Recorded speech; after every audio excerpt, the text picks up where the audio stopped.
Bonjour à tous, bienvenue dans le studio des experts. Alors, une fois n'est pas coutume, on va parler de l'actualité de la semaine. Et pour cela, nous avons 3 experts à nos côtés. En provenance du cœur de Bruxelles, Paul Grosjean, du Club Grand Place et de Lobby. Bonjour. Bonjour. En provenance de Molenbeek Kissan Awash, militante associative à l'épicerie. Et en provenance de Notre-Dame-aux-Neiges, en passant par Charleroi, Nicolas de Decker, journaliste au vif. En effet, bonjour Jean-Jacques. Alors, la grève générale a été un vif succès cette semaine. Reste encore à négocier l'accord interprofessionnel. Alors, écoutez cet extrait, c'était dans M Mercredi, un vif échange indirect entre la FEB, le patron, et la FGTB Bruxelles. Nous entendons l'objection des syndicats qui dit qu'il faut donner l'autonomie de négociation, il faut arrêter avec ces carcans. Alors, si on veut l'autonomie de négociation, on va faire comme dans les autres pays voisins, c'est-à-dire qu'on part de zéro et il n'y a pas d'indexation qui est garantie d'office, il n'y a pas de progression barémique qui sont garanties d'office. Cette fameuse loi salariale, celle qui pour le moment est contestée par les organisations syndicales, parce qu'on considère qu'elle nous met dans un carcan qui ne permet pas, comme l'a dit Michael, une juste redistribution du travail et des richesses entre le capital et le travail, elle prend déjà en compte en fait ça, ces éléments-là. Cette loi, elle vise en fait à ce qu'on regarde l'évolution de nos salaires par rapport aux pays voisins. Donc évidemment, l'inflation est déjà prise en compte. Ce que par contre la représentante de la FEB ne dit pas, c'est que cette loi va faire en sorte qu'on ne prendra pas en compte ni les sauts d'index qui ont été infligés aux travailleurs, ni toute une série évidemment de réductions de cotisations dont ont bénéficié les travailleurs. Et donc en fait, cette loi est ce qu'on lui reproche, et c'est pour ça que finalement, nous, on sort de la négociation, parce que les employeurs se basent sur cette loi qui a été trafiquée par le gouvernement, et ce que nous ne pouvons pas accepter. Cette loi, c'est comme si on nous demandait de prendre la température, et nous dire, vous devez arriver à 10 degrés. Mais on part déjà avec un handicap de moins 5 degrés. C'est pas juste, c'est pas correct, et donc on demande effectivement de rééquilibrer les choses. Donc ce que dit la représentante de la FEB est faux. Alors Paul Grosjean, on a l'impression que la tension est un peu à son comble, même si on a recommencé à discuter vendredi après-midi. Oui, absolument. Donc, c'est l'accord interprofessionnel qui bloque, entre guillemets. Alors là où je m'interroge, c'est que l'accord interprofessionnel concerne le secteur privé. Et donc, c'est surtout, en fait, les grandes entreprises qui sont concernées, et on va dire les moyennes, c'est-à-dire entre 50 et 250 salariés. Et donc, ça ne concerne pas directement les TPE, les très petites entreprises, et le secteur public.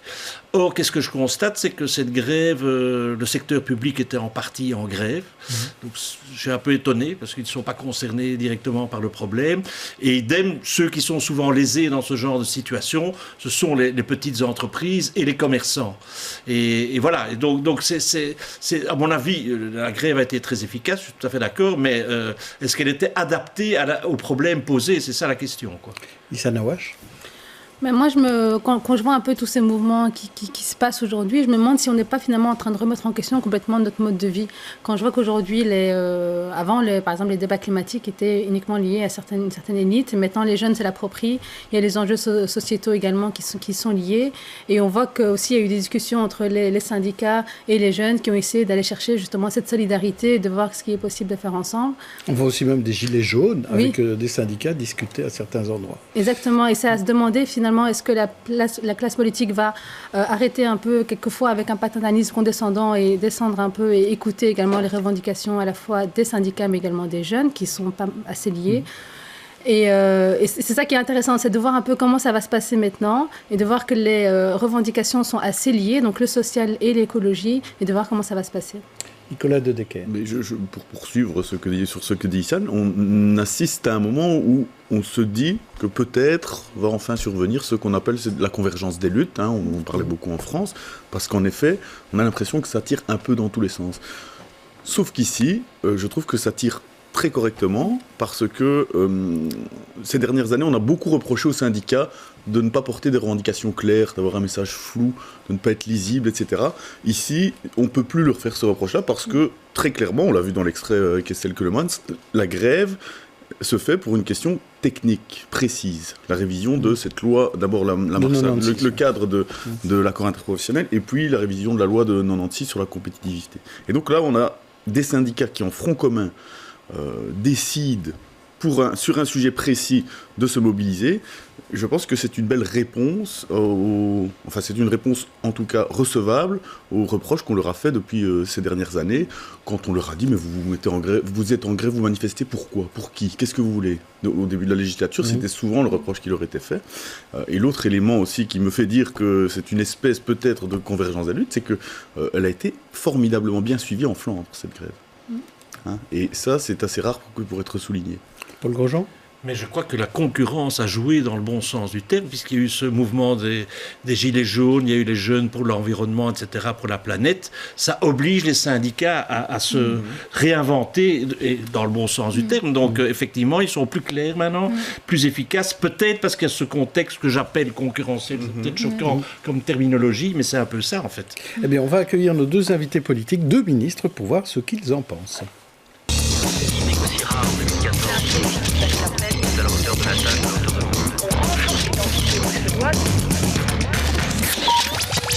Alors nous recevons Didier Gauzoin, ministre bruxellois de l'Emploi, de l'Économie et de la Formation, bourgmestre empêché d'Oderghem et Défi, et Sophie Wilmès, ministre fédérale du Budget, MR, présidente du MR Périphérie, et conseillère communale la Roth-Saint-Genès. Hein, tout à fait. ça, tout à fait.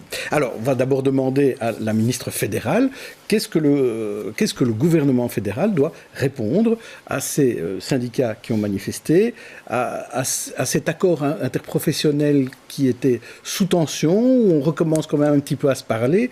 Comment le gouvernement, malgré tout qui est minoritaire, donc il n'y a plus de majorité, peut intervenir quand même dans cette discussion? Vous l'avez entendu, le gouvernement, par la voix du Premier ministre, a appelé à chacun à se retrouver autour de la table, parce que quand il y a grève, quelque part, c'est le constat d'un échec. L'idée, c'est pas de pointer du doigt telle ou telle responsabilité, c'est de dire comment est-ce qu'on avance ensemble dans la bonne direction.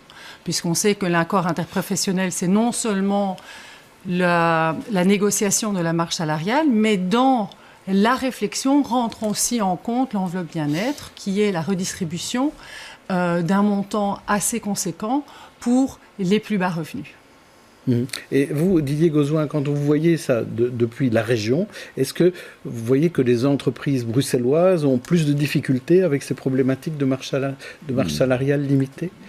Non, ils n'ont pas plus de difficultés l'un que l'autre. La difficulté, c'est quand on est dans des situations de conflit. C'est clair que la grève n'est profitable certainement pas pour l'économie. Et comme le dit ma collègue, c'est un échec, évidemment. Pourquoi ça me paraît d'autant plus un échec, c'est que ça a buté sur une marge salariale, et déjà aujourd'hui, le bureau du plan nous dit que tout compte fait, on a peut-être un peu plus que 0,8. Donc, je me dis que il y a là peut-être des jeux qui ne sont pas suffisamment transparents et qu'on aurait probablement pu éviter cette grève si on avait de suite mis sur la table le possible et l'impossible. De 0,8, on serait plutôt à 1,1 aujourd'hui, selon le bureau du plan. Le bureau du plan, c'est quand même largement une représentation du pouvoir politique en place. Sophie Wilmès, là-dessus, vous trouvez que vous auriez pu mettre sur la table des éléments qui auraient pu faire en sorte qu'on discute de manière plus sereine entre patrons et syndicats? Il faut bien comprendre que ce n'est pas le gouvernement qui met sur la place les éléments. Il y a une loi qui s'appelle la loi de 96 qui a été réformée, il est vrai, en 2017 et qui encadre les marges qui sont disponibles. Il y a peut-être une réflexion qu'il y a à faire aujourd'hui. C'est aussi de constater que c'est vrai que cette négociation est importante. C'est vrai aussi que les mêmes qui ont organisé cette grève générale ont considéré ou considèrent encore souvent avec mépris l'effort qui a été fait par le gouvernement d'augmenter cette fois-ci pas les salaires bruts, mais les salaires nets des travailleurs jusqu'à 150 € par mois pour les plus petits salaires, ce qui correspond à une augmentation. Mais c'est fondamental. C'est 10 fois plus pour le travailleur de ce dont on discute maintenant. Est-ce que ça veut dire que ce dont on discute maintenant n'est pas super important? Bien sûr que non. Mais je trouve aussi que le timing du désaccord est quand même particulier à l'entame d'une campagne électorale. Didier Gauzoin, plus mitigé. Clair, depuis 4-5 ans, on ne peut pas dire que c'est un amour fou entre les partenaires sociaux, et il y a quand même le sentiment que ce gouvernement-ci a privilégié dans ses positionnements un partenaire plutôt qu'un autre. On ne peut pas dire que les patrons, vous voulez dire. Oui, on ne peut pas dire que les syndicats étaient particulièrement heureux de ce gouvernement-ci. Alors moi, je ne prends pas fait et cause. Je dis simplement qu'il n'y a pas eu beaucoup de recherche de consensus et de concertation. Alors, il est vrai qu'il y a eu des augmentations brutes de pouvoir d'achat. Mais tout le débat, c'est sur l'augmentation nette, parce que ces augmentations brutes ont été compensées par d'autres charges, des nouvelles, des augmentations sur la TVA, etc. Et en tout cas, ce qu'on entend auprès de monsieur et madame tout le monde, et il faut savoir l'entendre, il ne faut pas s'enfermer dans sa bulle, c'est que, semble-t-il, un nombre de plus en plus croissant de Belges ont des difficultés. Et donc, moi j'essaie de comprendre. D'une part, on leur dit, mais non, ça va mieux, regardez, vous gagnez plus d'argent. Et d'un autre côté, un nombre de plus en plus croissant de gens disent, on a de plus en plus difficile. Qui a raison? Je dis simplement que sur 5 ans, il y a une augmentation de 40% en plus de personnes qui dépendent aujourd'hui des CPS. C'est un indicateur. Ces gens-là ne vont pas au CPS parce qu'ils ont trop d'argent. Ils vont au CPS parce qu'ils ont des difficultés. Donc, il y a quand même des indicateurs qui méritent d'être pris en considération et qu'on ne balaie pas simplement en disant bon, mais non, ils ont eu plus d'argent, mais non, la taxe shift, etc. Donc, il y a un malaise grandissant, pas seulement en Belgique, un malaise grandissant dans nos économies, un fossé qui se construit entre ceux qui sont dans la précarité ou la presque précarité et le reste de la population. Sophie Wilmès, est-ce que vous êtes dans une bulle? Alors oui, c'est très très important de pouvoir réagir à ceci. Pourquoi? Parce que personne ne conteste qu'il y a encore des familles qui ont des difficultés avec leur fin de mois. Et c'est d'ailleurs pour cela, et aussi chez les travailleurs, et pas seulement chez les allocataires sociaux.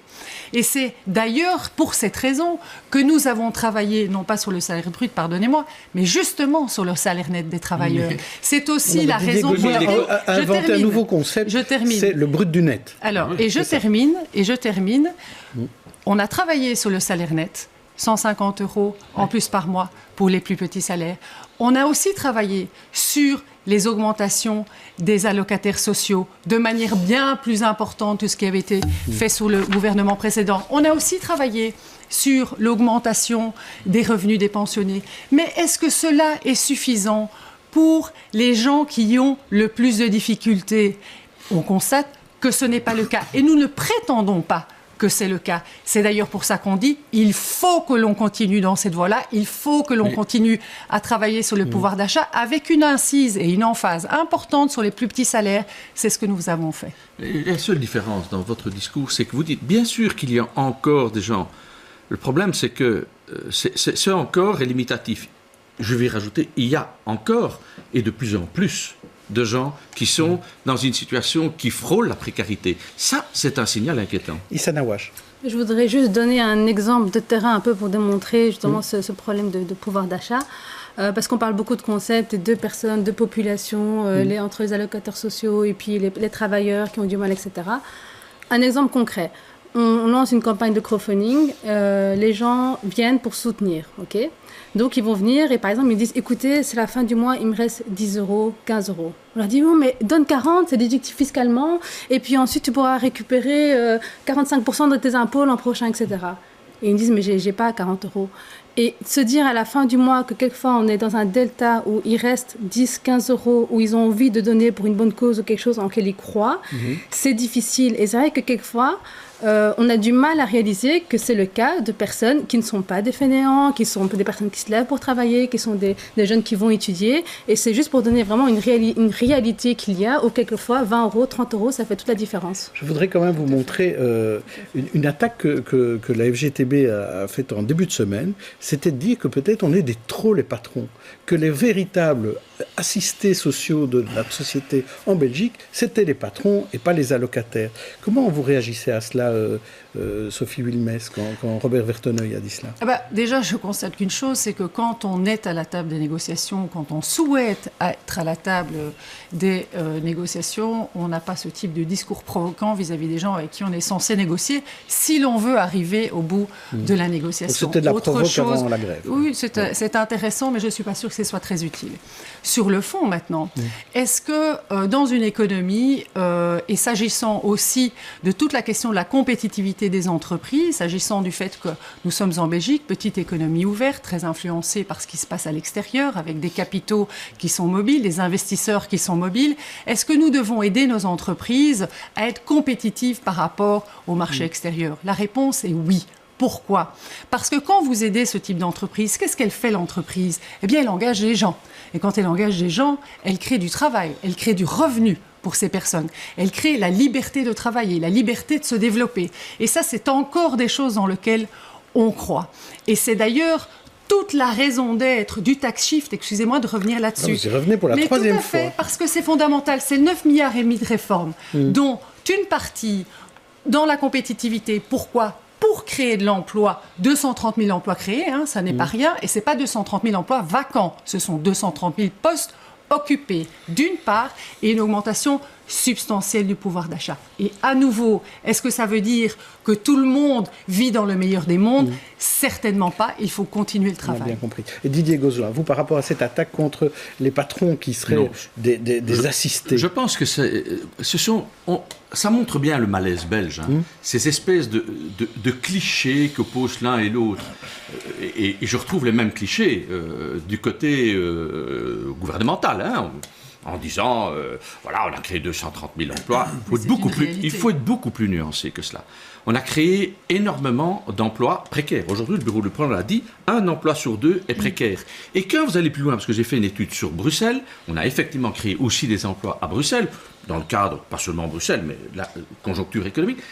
Plus on est précarisé et plus on est dans un emploi précaire, c'est-à-dire incertain pour l'avenir. Ça, c'est une réalité. Ça veut dire que des gens à faible salaire, non, presque à 90%, aucune certitude d'un emploi. Donc, il faut savoir nuancer les discours. Et moi, ça me fatigue d'avoir le blanc et le noir qui s'opposent en permanence. Dans la structure économique bruxelloise, 98% sont des PME. Et donc, un nombre important de ces PME ont difficile. Elles ont dur. Donc, oui, on doit aider ces entreprises à pouvoir continuer à soutenir l'activité économique. Mais quand on va en profondeur et qu'on regarde quel est le déséquilibre, c'est le déséquilibre entre les PME et les gros groupes. Aujourd'hui, il y a des avantages fiscaux considérables, des milliards d'impôts non payés dans le chef des gros groupes et des multinationales. Et donc, de facto, le poids se repose sur les petites PME.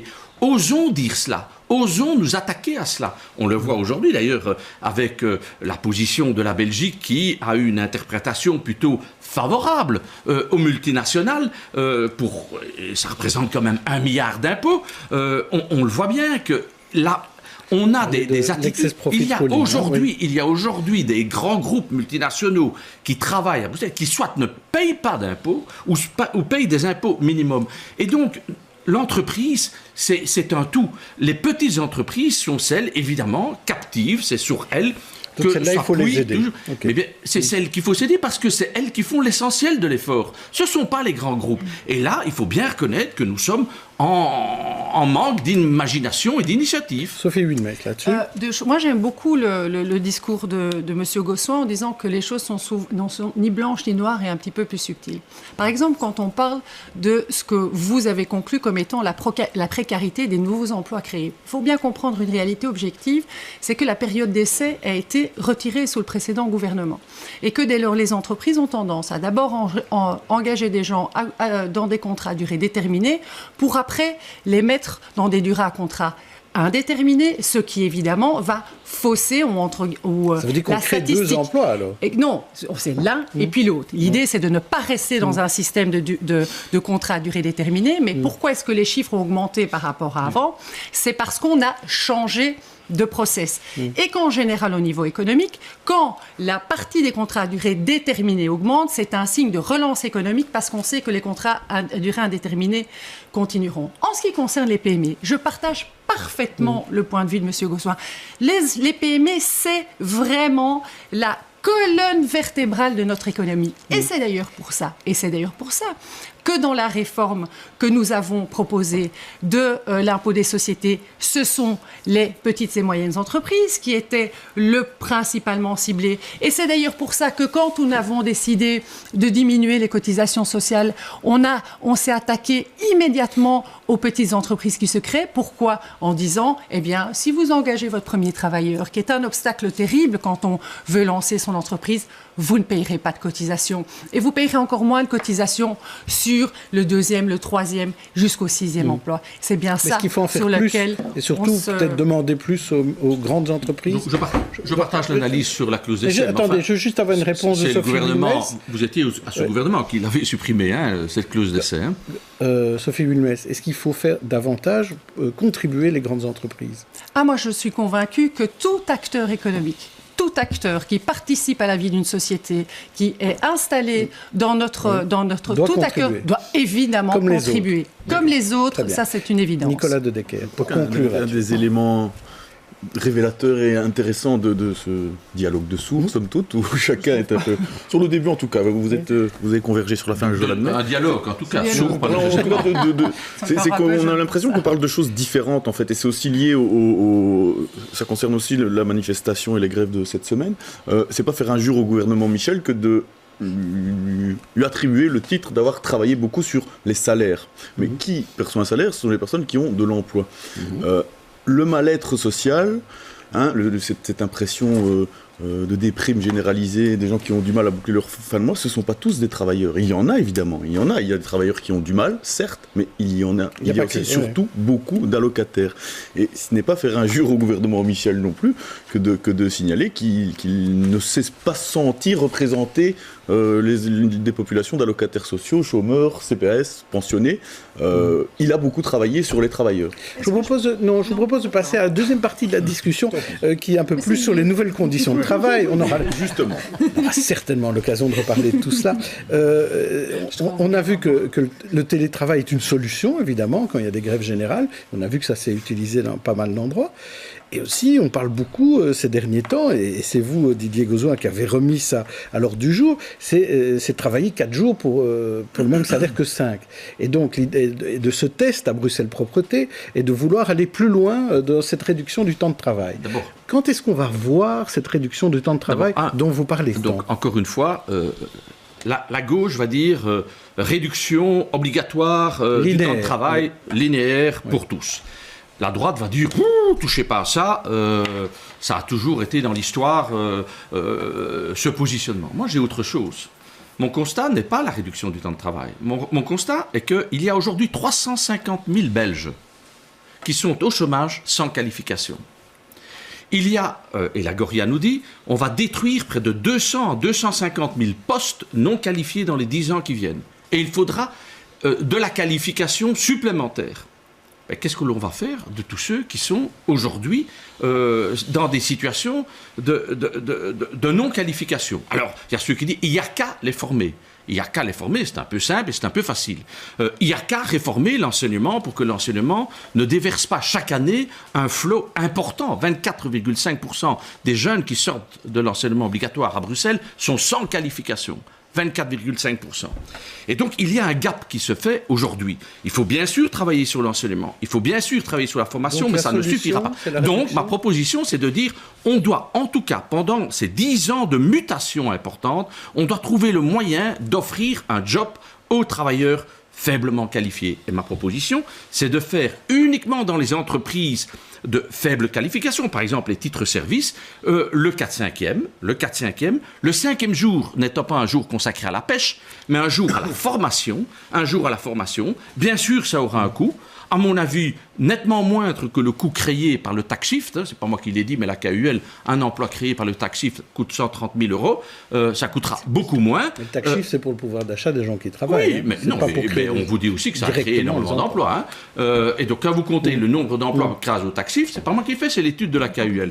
Je dis qu'il faut au moins étudier cela. Qu'est-ce que l'on va faire de ces 350 000 travailleurs qui sont aujourd'hui demandeurs d'emploi et qui sont inemployables. Et c'est un public qui est à la fois captif de sa faible qualification, de son absence de qualification, et c'est un public menacé, parce qu'il sait que s'il trouve un boulot, il sera le prochain dans la charrette, parce qu'on va continuer à détruire des emplois faiblement qualifiés. Donc on doit trouver des solutions pour ce public-là. Réduction du temps de parole, la parole à Sophie Bourmès. Alors, je trouve intéressant parce que dans votre exposé qui est intéressant somme toute, vous dites il ne suffit pas de former, mais le 5e jour, les gens se formeront. Donc, moi, je suis parfaitement d'accord avec le fait qu'il y a une inadéquation importante entre l'offre de travail et les gens et la qualification des gens. Et c'est pour ça d'ailleurs qu'on travaille beaucoup sur les métiers en pénurie avec des capacités fiscales apportées de déduction fiscale pour celui qui décide de se former dans des métiers en pénurie. Donc il y a une série de choses qui doivent être faites. Est-ce que la réponse magique serait de dire « Eh bien, vous travaillerez 4 jours et vous serez payé 5 jours ?» Je pense que là, on va un pas trop loin. Pourquoi ? Parce que... Ce n'est pas ma proposition. Pourquoi ? Oui, non, mais j'imagine que ce 5e jour, ces gens, vous n'allez pas leur retirer uniquement pour les leur faibles salaire. Qualifiés. Et donc, dans les entreprises faibles qualifications. De manière générale, je pense qu'il faut pouvoir, de manière générale, moi, j'abandonne pas la formation, j'abandonne pas l'enseignement. Je n'ai pas dit que vous le faisiez, mais je trouve que c'est là qu'on doit impérativement travailler. C'est fondamental. Et c'est vrai qu'on parle de manière générale, c'est très fort à la mode, on va travailler 4 jours et on va être en payé 5. Ça, je trouve que ça n'est pas raisonnable sur le plan économique. Je n'ai pas dit ça. Par contre, la formation, oui, certainement. Et la formation, je vais même un petit peu plus loin que ce qui est souvent dit, ça n'est pas effectivement la seule charge de la société dans son ensemble, c'est aussi la charge de l'entreprise. Puisque fondamentalement, quand elle va trouver un travailleur qui correspond à ses besoins, elle en bénéficiera aussi. Est-ce que vous êtes Didier Gauzoin, le PS propose 540 € pour les chômeurs qui se forment en supplément de leur chômage. Bonne idée, mauvaise idée ? Idée sympathique mais infinançable. Et pour vous, Sophie Willet ? Écoutez, il va falloir m'expliquer un jour qu'un chômeur finira par gagner plus en revenu de remplacement qu'un travailleur. Je trouve que c'est assez particulier comme approche. C'est assez c'est pour arriver à la même chose. Particulier comme approche déjà dans sa philosophie. Par contre, est-ce que ça veut dire que un chômeur est dans une situation confortable financièrement et qu'on ne peut pas travailler à ce que, par exemple, la 3e période de chômage soit suffisamment haute pour ne pas vivre dans une précarité extrême, ça me paraît quelque chose à faire. Mais de là à dire que l'entièreté des chômeurs vont gagner 420 € net en plus par mois, je reviens à ce que nous avons fait pour les travailleurs, et vous avez vu comme on nous accuse d'avoir creusé le déficit de l'État. Alors, je connais ce dossier. On parle essentiellement de gens qui ont été, dont on a supprimé les allocations d'insertion. Donc je vais être un peu plus vache à l'égard du Parti socialiste. Sous le précédent gouvernement, ils ont supprimé les allocations d'insertion qui étaient financées par la collectivité fédérale. Aujourd'hui, ils veulent recréer l'allocation d'insertion au niveau régional. On se rend bien compte aujourd'hui que créer de la précarité chez les gens ne les mène pas à l'emploi. Des études ont été prouvées, et donc votre gouvernement a d'ailleurs accentué les mesures d'Irupo, a durci les mesures d'Irupo. En réalité, quand une famille se trouve en difficulté, l'emploi, oui, c'est une priorité, mais avant ça, il faut donner à manger aux gosses, il y a les soins de santé, et donc on va s'occuper de cela avant de faire une formation. Et donc des études ont été menées qui montrent que précariser les individus ne mène pas à la formation et donc ne mène pas à l'emploi. Et donc oui, il faut revenir à l'allocation d'insertion qui a été supprimée, c'est vrai, sous le précédent gouvernement et qui a encore été durci sous le gouvernement Michel. Ça, c'est la réalité. On ne peut pas laisser les gens dans une situation de précarité totale. Ça ne mène à rien. Paul Grosjean. Personne, je dis bien, personne ne veut être chômeur, ça c'est clair. Donc je réfute à l'avance tous les gens qui disent qu'il y a des gens qui profitent du système. Mais en même temps, et c'est pas contradictoire, je constate que de plus en plus de Belges refusent certains métiers. C'est pas contradictoire. Personne n'a envie d'être chômeur, mais on refuse certains métiers. Et là, je trouve qu'il faut, je crois que le ministre Gozouin le fait, revaloriser l'image de certains métiers. Ça, c'est très important. Par exemple, la construction. Voilà. Il y a d'autres métiers, évidemment. Il faut que les Belges se réintéressent à certains métiers. Issa Nawash. Moi, je voulais surtout revenir au sujet du débat qui était la flexibilité finalement au travail, le télétravail, la réduction du temps de travail à 4 jours. Et je pense que pour l'avoir personnellement expérimenté dans ma précédente grosse boîte où je travaillais, ça apporte énormément de bonheur. Je trouve le fait de pouvoir se dire, un jour semaine, je travaille à la maison. Et je suis plus autonome et je suis plus responsable également de mes tâches parce que je sens que mon employeur me fait confiance. Et ça, c'est le télétravail. C'est le télétravail. Il y a aussi l'idée de réduire à 4 jours. Je pense qu'il y a des entreprises qui l'ont testé et pour lesquelles ça a très bien marché, ça a augmenté la productivité, donc ça n'a pas un impact économique parce que finalement l'entreprise délivre ce qu'elle doit délivrer, mais les travailleurs ont un jour de plus. Mais quelquefois, c'est vrai que ça peut être assez compliqué parce que, et on le voit très souvent d'ailleurs, c'est quelque chose qui concerne beaucoup les femmes qui aiment bien prendre le mercredi justement en congé parental pour s'occuper de plus des enfants. Et ce qu'il se passe, c'est qu'il y a un stress qui est de dire tu as autant d'heures de travail à faire et donc en fait le lundi, mardi, surtout le mardi soir, elles sont en stress et je l'ai vu vraiment à devoir boucler tout ce qu'elle doit faire et finalement elles travaillent plus mais elles sont payées moins parce que la journée qu'elles prennent en congé parental est payée, pas grand chose et donc au final elles délivrent comme un plein temps mais en étant payées pour un 4/5e et je pense que ça par exemple c'est quelque chose sur lequel il faudrait peut-être à mon avis se pencher et regarder un peu les conditions du congé parental qui sont pas énormes. Donc, pour rappel c'est 4 mois pour un enfant jusqu'à ses 12 ans qu'on peut échelonner en 4 mois plein temps ou bien mi-temps 4/5e etc. Et ça serait peut-être quelque chose à faire de se dire tiens, est-ce que moi j'ai envie de travailler 4 jours semaine, je délivre pour un plein temps, mais j'ai mon salaire de plein temps. Alors, Sophie Wilmès, je vous laisse conclure sur ce dossier-là, parce qu'après, on va passer à autre chose. D'accord. 2 éléments d'information. Ce gouvernement-ci dit qu'il a aggravé la situation des allocataires sociaux. On a augmenté en moyenne de plus de 10%, ce qui n'avait pas été fait auparavant. Premier point. Deuxième point, je suis d'accord avec vous, madame. 4 jours semaine, au choix de l'entreprise, mais il doit être au choix de l'entreprise et pas imposé à l'ensemble de la collectivité. Je pense que ça peut totalement être envisageable. Et pour la relation vie professionnelle, vie familiale, moi j'ai 4 enfants, je ne suis pas la seule à avoir 4 enfants. Il ne faut pas être une femme pour avoir des difficultés d'ailleurs de combiner ces deux vies-là, mais on sait à quel point c'est lourd, à quel point c'est difficile. Et tout ce qu'on va pouvoir mettre en place pour justement favoriser cet échange de la manière la plus harmonieuse possible, moi, évidemment, je suis pour. Que ce soit le télétravail, mais ce n'est pas seulement ça, c'est aussi développer les capacités de garde. Aujourd'hui, vous savez, si vous venez à 3 mois de grossesse dans une crèche, parce qu'on attend quand même un petit peu de terme pour avoir une place, vous pouvez vous lever tôt pour avoir une place en crèche subsidiée. Il n'y en a pas assez. Les activités parascolaires, elles ne s'organisent très rarement au sein de l'école. Et donc, il faut avoir des moyens ou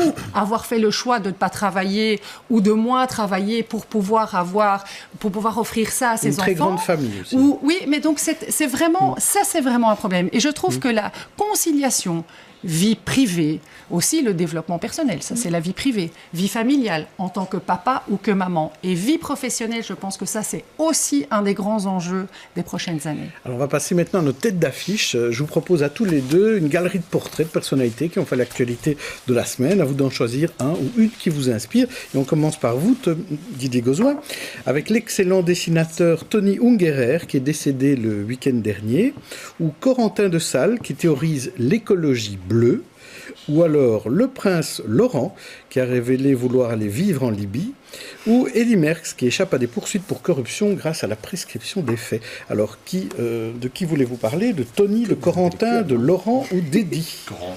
Eh bien, moi, je ne veux pas parler de Corentin parce que sa dernière sortie sur la privatisation de l'écologie, ce n'est vraiment pas digne du MR.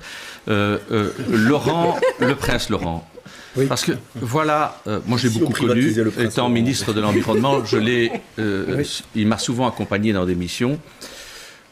C'est un pauvre prince triste, à qui on ne donne pas de perspective, et donc ça montre que le système monarchique dans lequel que l'on vit est un système, bien sûr, qui nous rassure tous, mais qui crée à la fois beaucoup d'incompréhension et beaucoup d'injustice. Et donc voilà quelqu'un qui ne peut rien faire de sa vie, bien sûr, il a une dotation, mais en réalité, il ne peut rien faire de sa vie. Il est prisonnier de sa vie.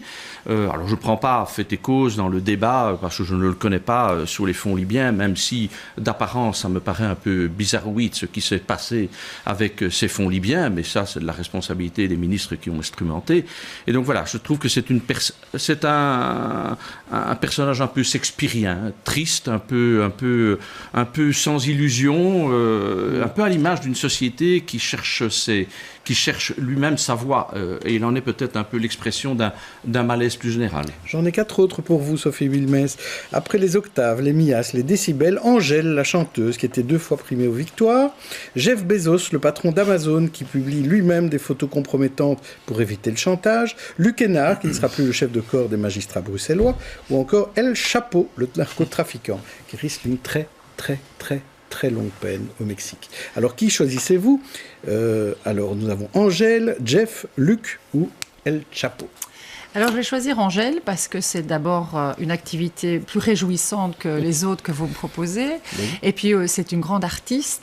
Et elle a fait une interview récemment que j'ai pris au vol et qui m'a frappée. Elle a dit, dans mon milieu artistique, on croit souvent assez surprenant que je sois en capacité non seulement de chanter, mais d'écrire, de composer et d'être une artiste complète, parce que je suis une femme. Et ça m'a vraiment marquée. Pas qu'on découvre qu'il y a de la misogynie dans le monde, ça n'est pas la question, mais c'est vrai que de l'extérieur, sans connaître, naïvement, je me disais que justement, dans le milieu artistique, il y avait une sensibilité plus accrue et peut-être une ouverture plus accrue au changement, et je vois que là non plus, c'est pas le cas. Non, c'est réservé au monde politique, évidemment. Alors, je vais vous proposer à tous les deux, d'abord à vous, Didier Gauzoin, des infos qui vous ont peut-être ravis pendant la semaine. Donc, les voici. La 50e foire du livre spécial Flandre, le gardiennage qui engage à l'appel, la nouvelle phase pour le chantier du piétonnier, la Belgique qui doit s'excuser pour la colonisation ou ces euros de prime pour les chômeurs en formation. Alors, qu'est-ce qui vous ravit là-dedans ? Eh bien, la 50e foire du livre, je pense que le mal-être belge vient de cette incompréhension et de ce complexe culturel qu'a eu la Flandre pendant tant et tant d'années, qui a mené à beaucoup de combats linguistiques, communautaires, d'émancipation culturelle, alors que le passé culturel de la Flandre a toujours été prestigieux. Donc je n'ai jamais compris cela. Mais c'est la base de ce qu'appelait Lucien Outers le divorce belge. Et donc il faut se réjouir de voir qu'il y a une dynamique cinématographique, une dynamique dans la danse par exemple, dans la littérature. Et donc moi ça me réjouit parce que ça permettra peut-être de rééquilibrer des échanges, d'avoir un autre regard. Moi comme francophone, je n'ai jamais eu un regard négatif sur la culture flamande, que du contraire, ma mère étant néerlandophone, j'ai toujours trouvé qu'il y avait un passé culturel et un présent culturel très vif. Et donc je n'ai jamais compris cette rancœur, je dirais, qui nous traitait un peu d'impérialistes francophones. Je n'ai jamais compris cela. Et donc, voilà, je me réjouis que l'on mette ici à l'honneur les auteurs flamands. Et vous, qu'est-ce qui vous ravit dans cette liste-là, Sophie ? C'est terrible, mais je suis obligée. J'ai choisi en même temps. La foire je aussi. Vais pas, il y a un rapprochement. Vous voyez que c'est pas sourd quand même. C'est une flamme aussi. Alors, pour plusieurs raisons. D'abord parce que le livre, c'est un objet de transmission de savoir et d'émotions qu'on peut toucher. Et moi, j'aime beaucoup le fait qu'on puisse toucher un livre, le manipuler, etc. Que la foire du livre, c'est aussi cette expérience-là, mais c'est aussi l'expérience de la rencontre avec l'auteur, que je trouve intéressante. Et c'est vrai qu'on ait choisi la Flandre, dans un pays où on pose énormément de questions institutionnelles. Et bon, moi, je viens de la périphérie, je viens d'une commune à facilité. Vous savez que c'est pas toujours simple. Et donc, je trouve que voilà, ça a d'autant plus de valeur. Alors, je vais vous demander ce qui vous énerve, ça va être assez simple.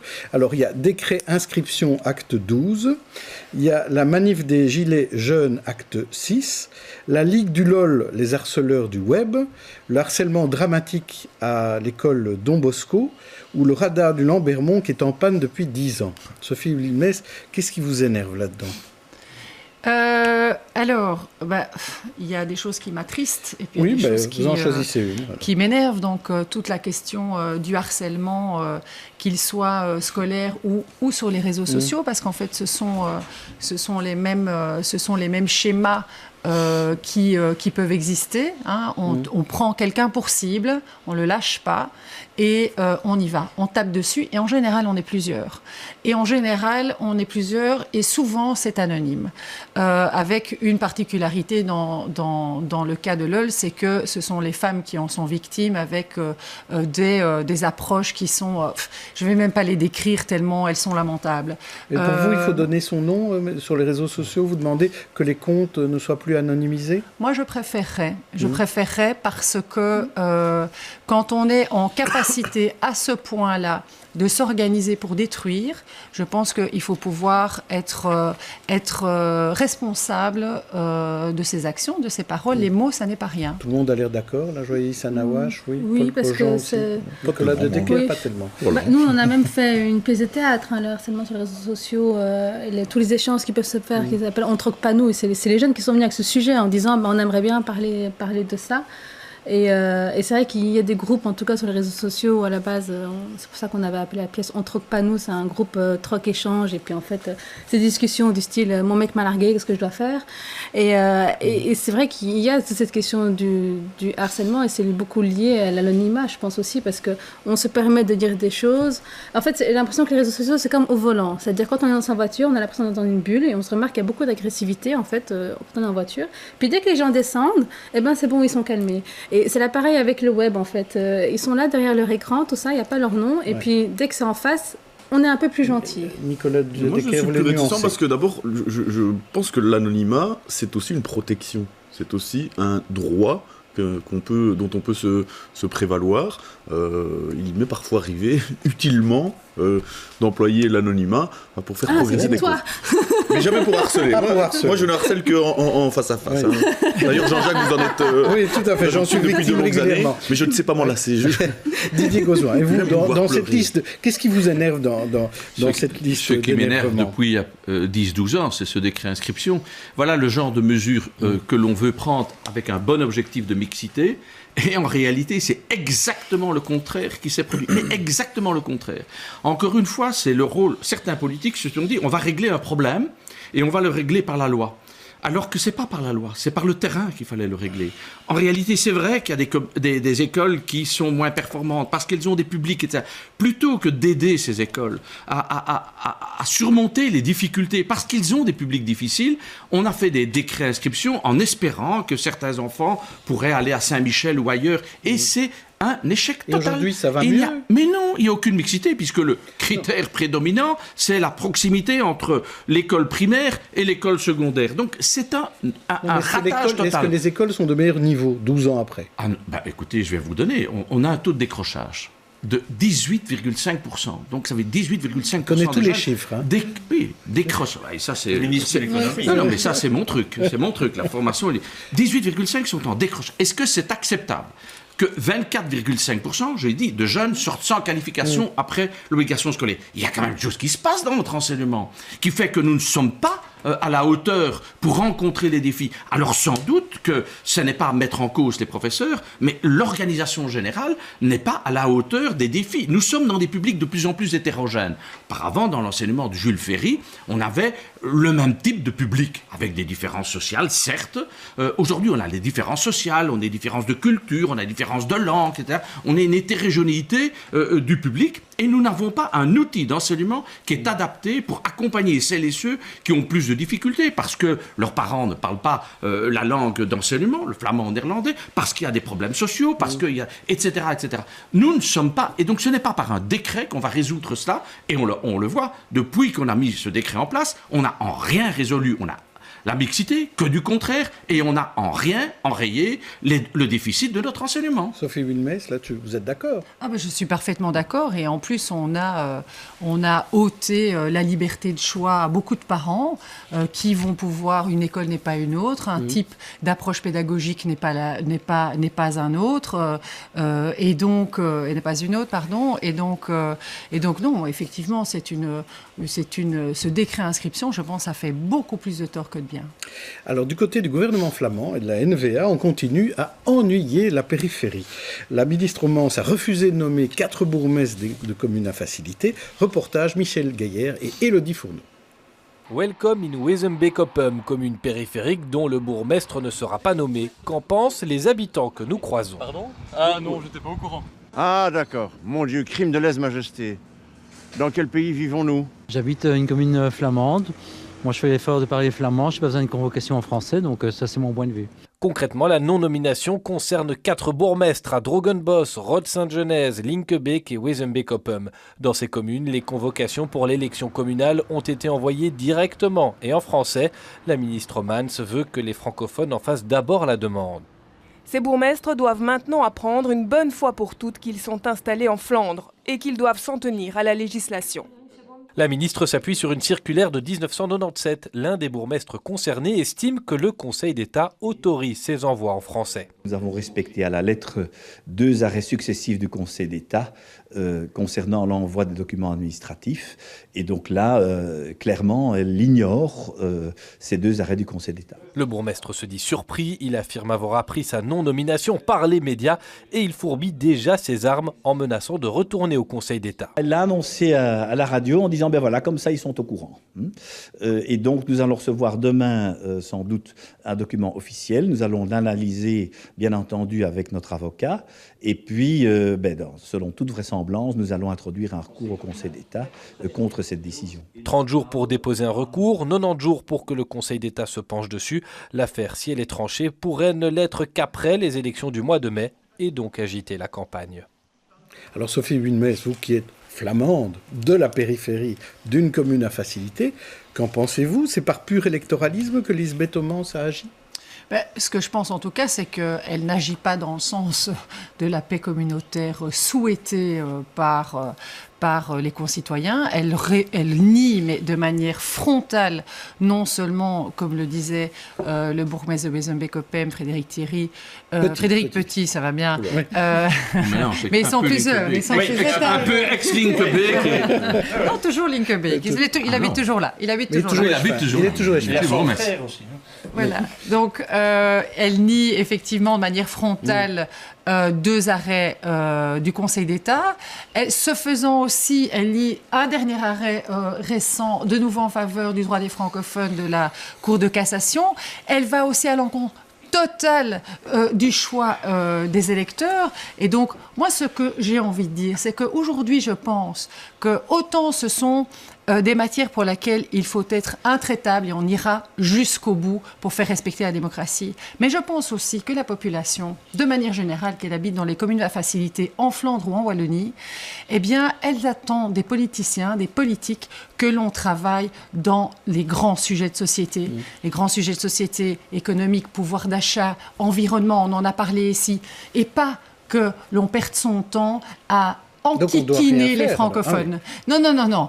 Donc, je regrette qu'elle n'ait pas ses priorités mieux inscrites et évidemment, nous nous battrons pour contrecarrer ces décisions injustes. Didier Gauzoin. Oui, ce sont des paroles sympathiques que l'on entend généralement aussi avant les élections. Vous savez, moi, ça fait 20 ans, 30 ans que j'ai une vision très claire du nationalisme flamand. C'est ce qui fait que je n'ai jamais eu confiance dans le nationalisme. Vous avez à un moment donné cru qu'on allait pouvoir se marier avec eux, résoudre les problèmes, éteindre le communautaire, étouffer les mauvaises... rien passé. Non. Il ne s'est rien passé, évidemment. Enfin, rien passé. Attendez, rien passé. Rien passé. Si vous pensez qu'il ne s'est rien passé, les attaques systématiques de Franken, de Jambon sur Molenbeek et sur Bruxelles étaient des attaques communautaires. Lorsqu'il y avait des problèmes de sécurité à Anvers et ailleurs, on n'a jamais mis en cause. Nuance, et c'est rien passé. Il y a eu des attaques, mais qui ont été, oui, non, c'est pas grave, ils ont changé, vous verrez, ils sont quand même gentils, ces garçons-là, etc. J'ai entendu ça du côté du MR. Mais si. Alors maintenant, la donne a changé. La NVA sort, ils l'ont choisi pour des raisons tactiques, et ils ressortent évidemment leur fonds de commerce. Et puis on découvre le fonds de sauce. Mais le fonds de sauce, il est là, il sera toujours là. Et donc ça montre qu'on ne peut pas se fier à des partis nationalistes. On ne peut pas mettre ces gens au pouvoir parce qu'un jour ou l'autre, ils vous referont un coup tordu. La preuve est aujourd'hui. C'est important de réagir parce que vous mettez des mots dans ce qu'aurait dit ou pensé le MR. La constatation, c'est quoi ? C'est que quand nous sommes montés au gouvernement, la condition sine qua non, c'était le communautaire au frigo. Et qu'est-ce que nous avons fait pendant des années ? Nous avons travaillé au socio-économique avec les résultats excellents que l'on connaît. Suffisant, définitivement, certainement pas, mais la création d'emplois, elle est réelle, la diminution du déficit, elle est réelle, la relance de l'économie, elle est réelle, etc. Vous ne serez pas d'accord. Mais ce que je trouve particulier, c'est de faire croire aux gens que quand on rentre dans une coalition gouvernementale ou même à un autre niveau, on fait fi de son ADN personnel. Et de la même manière que la NVA n'a pas changé son ADN, le MR non plus. Le MR a toujours défendu les droits des francophones et je ferai remarquer que là où les droits des francophones sont les plus attaqués, c'est-à-dire dans la périphérie, le MR est le premier parti parce que la population ne s'y trompe pas. Nous avons toujours mouillé notre maillot, nous avons toujours été Thierry n'a pas été nommé bourgmestre pendant 4 ans. Au bout des choses. Madame Wilmès, donc il là, ne faut je pense pas qu'historiquement, sincèrement confondre. je ne vais pas polémiquer là-dessus. Ce sont les gens qui jugeront de savoir les alliances des uns et des autres, etc. Moi, j'habite à Rhodes, donc j'avoue ma subjectivité. Donc je suis des flamands sur ce plateau. Voilà. Donc je trouve aussi que c'est un déni de démocratie de la part de Madame Homans. Mais je voudrais poser une question à Madame Wilmès et lui dire, est-ce que ça ne vous enlève pas l'envie de gouverner avec la NVA pour le futur? Alors, très sincèrement, ce ne sont pas des signaux d'appel amicaux. C'est une évidence. Mais il ne faut pas nier ce qu'est la Belgique. La Belgique, ce sont des communes, des communautés, des régions et le fédéral. Le fait que ce soit la région qui soit en responsabilité par rapport à la nomination des bourgmestres, c'est suivant la 5e réforme de l'État. Cette 5e réforme de l'État, Défi a aussi voté pour. Donc j'aimerais bien aussi qu'on remette les choses à leur place. Nicolas de Declercq. Vous avez parlé d'électoralisme, Jean-Jacques, et je m'en veux d'avoir l'air de vous harceler, mais je ne suis pas d'accord. Je ne pense pas que ce soit de l'électoralisme. Pour deux raisons. La première, c'est que je ne suis pas certain qu'il y a beaucoup de gens en Flandre qui s'intéressent fort à cette question-là. Ça n'a pas fait beaucoup de bruit, ça c'est vrai. Je ne suis pas certain non plus que la LVA va gagner des voix parce qu'ils n'ont pas nommé les 4 bourgmestres de la périphérie. Et la deuxième raison, c'est pour laquelle je ne pense pas que c'est l'électoralisme, mais plutôt l'application d'une ligne politique. Ma ministre a parlé de son ADN, pardon. Et c'est une nationaliste flamande qui se comporte en nationaliste flamande. Là où elle peut profiter d'un rapport de force qui lui est favorable politiquement, et c'est le cas, c'est-à-dire elle peut embêter les francophones, elle le fait. C'est pas, et elle le fera toujours. Considérons qu'un parti nationaliste qui agit comme un parti nationaliste, ne le fait pas par électoralisme, mais simplement parce qu'il est le parti qu'il est. Et donc moi, allez. Mais pourquoi maintenant? Mais on peut. Fallait attendre les élections communales. On approche des élections. Voilà. On ne pouvait pas attendre. Il fallait attendre le moment où on les nomme. Voilà, l'agenda il est ce qu'il est. Cela dit, je veux pas dire non plus que la NVA ne veut pas gagner des élections. Je pense pas. Je doute fort de l'impact sur l'opinion publique flamande de cette décision. C'est comme, j'ai l'impression que c'est une petite piqûre de rappel. Chasse aux francophones. Nous sommes en Flandre et les papiers, tout va être en flamand. différents. Et je trouve ça juste bête qu'une idéologie excluante prime sur du pragmatisme qui veut juste que le citoyen il a le droit de recevoir dans une des langues officielles du pays. Donc il y a quand même la Belgique qui prime sur les régions, je pense. Et voilà, ils ne demandent pas de recevoir leur courrier dans une langue étrangère. On verra s'il y aura moyen de régler ça avec le gouvernement d'après 2019 ou si ce sera de nouveau remis aux calendes grecques, flamandes et wallonnes. C'est de régler ça. Oui. Et on n'y est pas parvenu, effectivement. On va passer à présent, à quoi ? À nos coups de cœur.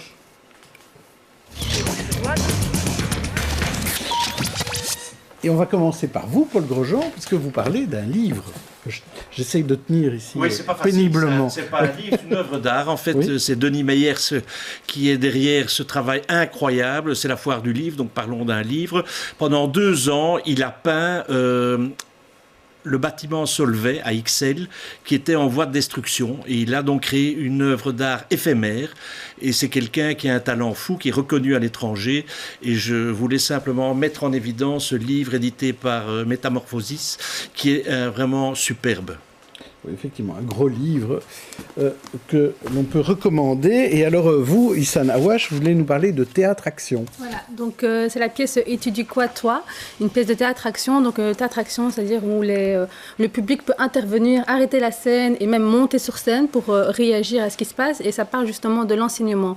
Et donc, on est parti du constat que donc, les jeunes disent on a le devoir d'aller à l'école, ok, c'est très bien, mais quel est notre droit par rapport à l'enseignement, quel est notre droit par rapport à l'enseignement qu'on reçoit et comment est-ce que nous aussi, finalement, on peut avoir cette réflexion sur le mode d'enseignement pour lequel nous avons besoin. Donc, c'est une pièce qui se produit donc, à l'épicerie à Molenbeek donc, la semaine prochaine, samedi et vendredi, donc le 22-23 février.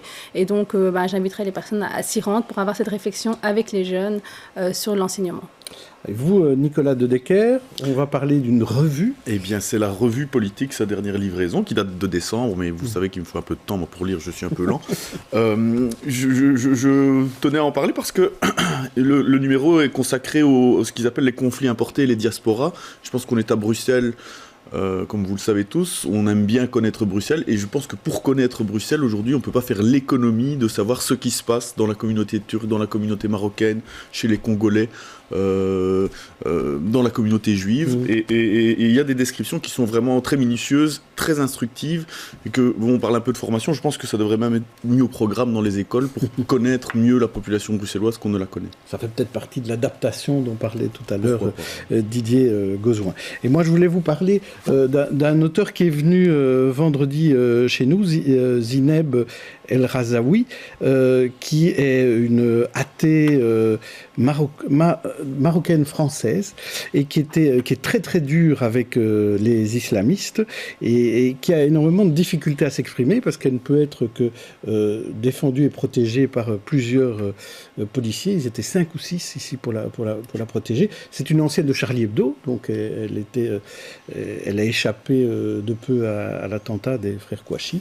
et elle a sorti un livre et ce livre a même été un peu molesté à la foire du livre, donc c'est pour dire que c'est une situation particulièrement difficile. Je voulais vous demander, peut-être avant que vous nous disiez peut-être qu'il y a moyen de faire ce week-end, vous savez qu'il reste quelques jours pour voter pour le Bruxellois de l'année et donc dans la catégorie action politique, il y a moyen de voter si vous allez sur notre site bx1.be ou celui du Soir ou du Vlan ou de Viva et je vais vous proposer donc les 5 nominés. Vous allez me dire s'il y en a un qui vous dit. Alors il y a la vague verte, One Bru One Vote, les 5 nouveaux bourgmestres de la région bruxelloise, le panel citoyen du Parlement bruxellois ou les jeudis de l'hémicycle du Parlement francophone bruxellois.